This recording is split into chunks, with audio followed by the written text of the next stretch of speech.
Hello there everyone, my name is FlickEverwoood, and I'm here to guide you on one of my favorite games from when I was a child. Well, late teen. Anyways, Star Wars and Knights of the Old Republic. Very fun game, and I enjoyed very much, mostly because I was a big fan of Star Wars. And also combined elements of Dungeons and Dragons. Match made in heaven? I thought so. But let's play through it again.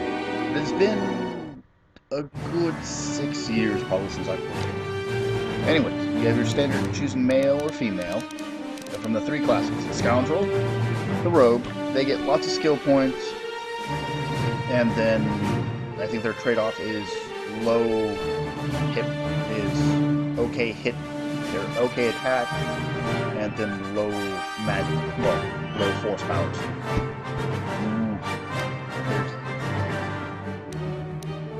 What the hell? Maybe I'm confused. They get a lot of skills. Balanced, high attack, low skills. I believe. In the Scout and the Scoundrel.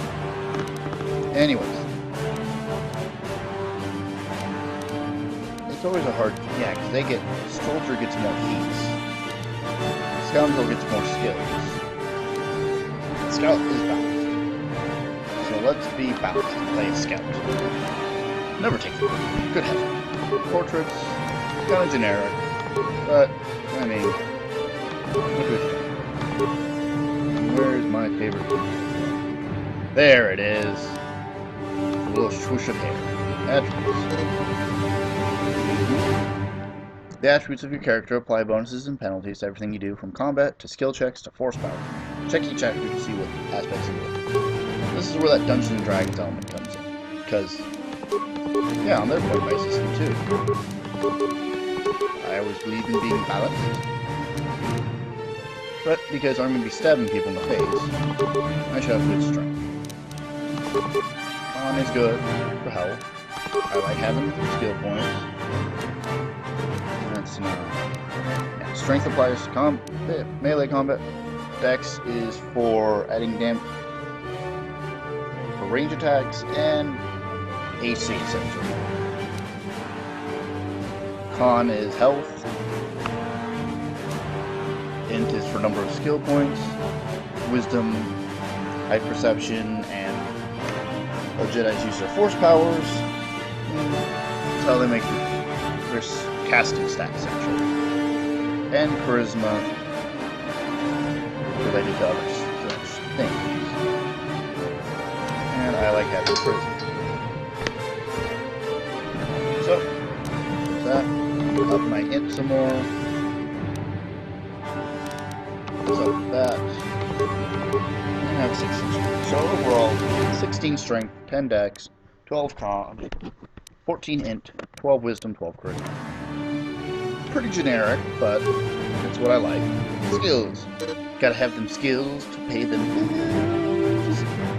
Each of your character's skills has a number associated with it. This is a skill rank, and determines how good your character is with the skill. When using a skill to perform an action, the skill is compared on difficulty check, the DC check. For example, when opening a lock with DC 15, you take your skill roll in security plus wisdom, and a modified D20 roll. If the total is 15 or greater, the lock is open. Dungeons and Dragons, we're playing 3.5. So I get 20 skill points. There is computer use, which is slicing a computer, which is essentially hacking it. Yeah. Computer use allows you to slice a computer program and use a disposable logic RAM called computer splice.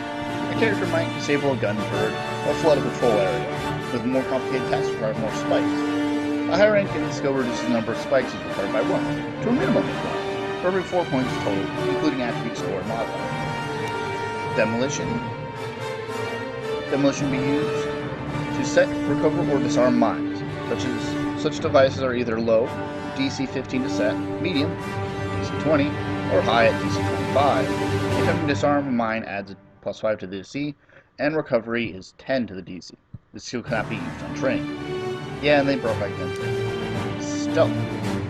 Stealth governs the use of camouflage devices to enter stealth mode. If a character equipped with a device activates stealth mode, opponents must make an an awareness check versus a character's stealth skill, or unable to detect them, as if the character is in direct line of sight of the character. The character with the stealth mode can set, disable, or recover mines, use computers, and use droids, and open doors or containers. Party members will not automatically enter the combat while in this mode.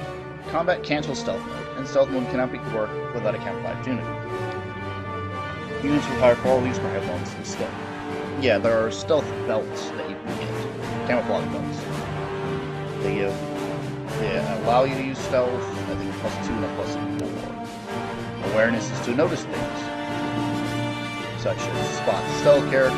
Awareness governs the ability of the character to spot objects or enemies hidden by stealth. If a successful check is made for the stealth, is made against the stealth of your enemy, or the DC of a mine, then enemy or object is noticeable and aware. Awareness is always on, so you don't have to. I walk in the room. Do I see anything? I'm gonna look around. No need to look. Persuade. Only the main character can select the skill during level up. Persuade affects dialogue options when interesting or sensitive information is available to that character might otherwise be reluctant to reveal. When selecting the skill, ranks in the skill, it is compared to how extreme the request is. Difficult class, low, medium, or high, relative to the player's level. The guard might easily agree to increase a bounty, but convincing him to leave his post is much harder. It's the talking skill. Yay, talking skill. Repair. Repair allows fix disabled mechanical devices like droids. Use disposable package of parts. The number of parts increases with difficulty of the check, difficulty of the repair. Skill can reduce the number of parts by 1 to a minimum of 1 for every 4 points. Include attribute score modifier. The skill also modifies the amount of vitality points recovered when a party member droids use repair kits, advanced repair kits, and construction repair kits to repair themselves from combat damage. So, yeah, I'll get more into that in a second. Security. Security is access electronic locking device. Once a character invests points into the skill, becomes a default option on targeted doors and containers. Security spikes can be granted as bonus to the skill, and any in the inventory will also appear as a default option targeting the door and containers. Characters with no points invested cannot attempt to use the skill. It's lockpicking. And treat injury. Treat injury improves the amount of damage healed when using a med pack, adding to the modified rank to the number of vitality points healed. Advanced med packs and life support packs apply multipliers to the user's skill, increasing the amount of healing. So, yeah, for living creatures, it's treat injury. For robots, it's going to be repair. Both are rather nifty. And as you may notice, I've also had class skills and cross-class skills. That's now security is cross-class, persuade is cross-class, stealth is cross-class. That's it. What to pick? Unfortunately, I like having a talking skill. So I like to cross. So I like having it. Stealth, I find is useless. Awareness, it helps. Injury, helps. Essentially, how many points I had, I get to pick 5 skills, and I'm really good at that. That's it. What should I go with? Security, no, I'll probably get someone who can do that better for me to follow me around. Let's go with computer use. And you know what, let's go demolition. I'm not a fan of setting the mines down personally, but you can pick them up and then sell them. Feats. Some feats allow you to use special items like heavy armor or implants. Other feats modify your saving throws and skill checks during the game. And some feats, power attack, can be used during combat. Check the description for each detail on a specific feat. You come with a few free feats depending on the class you start out with. I come with light and medium armor proficiency, flurry, implants level 1, rapid shot, then weapon proficiency, blasters, or pistols, rifles, and melee weapons. So what all this means is, yeah, I can equip light and medium armor, and they also make it kind of funny. Wookiees and droids cannot wear armor. Flurry, which is, it allows me to do an extra hit at -4 penalty. Or, excuse me, extra hit, so -4 defense using this feat for 3 rounds afterwards. It's during the opponent's next round, they also suffer -4 to all attacks in the round. So, higher levels is nifty, but it's meh right now. And there's a number of other feats to go with. So, there's the 2-weapon fighting tree, which is pretty standard rules. So, reduces the attack penalty of the character wielding a double-bladed weapon or two weapons, one in each hand. Normal penalties is -6, -10. This reduced by 0 and 4, so -6, -6. Use of a balanced weapon in the offhand reduces it by 2-0. So if I have a normal weapon and a light weapon, I have -4 and -6 to hit. It's useless at low levels, but as you go up, it gets better. There is the caution feats, which give you bonuses. Gives you a +1 per one that you take to demolition and stealth. Meh. Critical strike increases the threat range. Increases the threat range. Doubles the threat range on the melee attacks. If the attack hits, the target's also stunned for 6 seconds. Once they make the corpse save. This feat lowers defense by 5 when used. Bonus by applies to melee. And then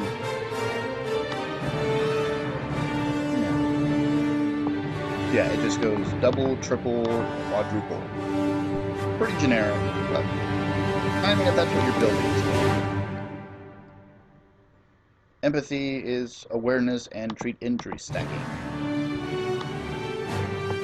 Yeah. So flurry gives you that extra attack. Makes an extra attack. That reduces the penalty. Up until it's only -1, which is really nifty. But you need to be certain levels to get them. +1 to security and computer. +1 to saving throws. Sounds nifty. It depends how much Dungeons and Dragons you've played. Because you can't trade out feats, unfortunately. Implants. Use 1 cybernetic implant for the galaxy. When living these at a time, scouts get this first for free. Also use 2 cybernetic implants. 50 and 3. They can be nice, but some of them do come with drawbacks, and they can be a bit expensive too, so you gotta be careful about it. Power attack adds +5 damage, but -3 to hit. Adds +8 but -3. Adds 10 but -3. The fun combination I found is honestly actually using flurry and 2-weapon fighting to get so many bloody attacks. But that's in the late game. There's Power Blast, which is power attack for ranged attacks, following the same stats. Pretty straightforward. Rapid Shot, Flurry for ranged attacks, and then Sniper Shot. Same thing as the improved crit. Now they have proficiency with weapons, which is pistol, rifle, heavy weapons, melee weapons. Which is the current ones I have access to. I'm currently not allowed to use heavy weapons, such as repeating blasters. Pretty straightforward. The next step in it gives you +1 to hit with it. If I was playing a soldier, I would also get access to, I do get the third one, which would be +1 damage, I think, with the weapon. Which, you know, they get a lot of feats, so you build into it and you do fairly well. There's Toughness, which gives you an extra hit point. Then it goes -2 from damage, gaining an additional hit point, and retroactively getting hit points. So it kind of nifty. It makes you more tanky. Dueling, yeah, focuses on a single one-handed weapon in battle. It's 1 to hit and attack, or 1 to attack and defense. Goes to 2, goes to 3. Pretty straightforward. But because how I'm going to be building this guy, how I like to build them at least, I'm going to be grabbing 2-weapon fight. Something you got to build it. A name. Well, let's go with the random number generator.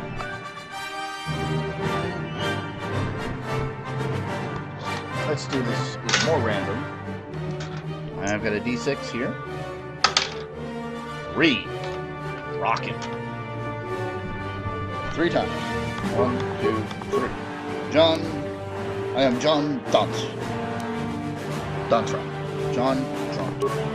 Jan Dante. And I'm sure someone will correct me. But let us begin.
Not gonna lie.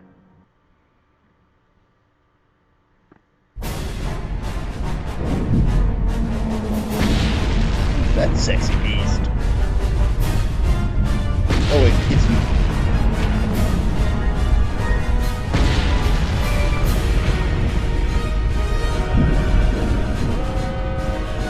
Yeah, lives a sleek bear.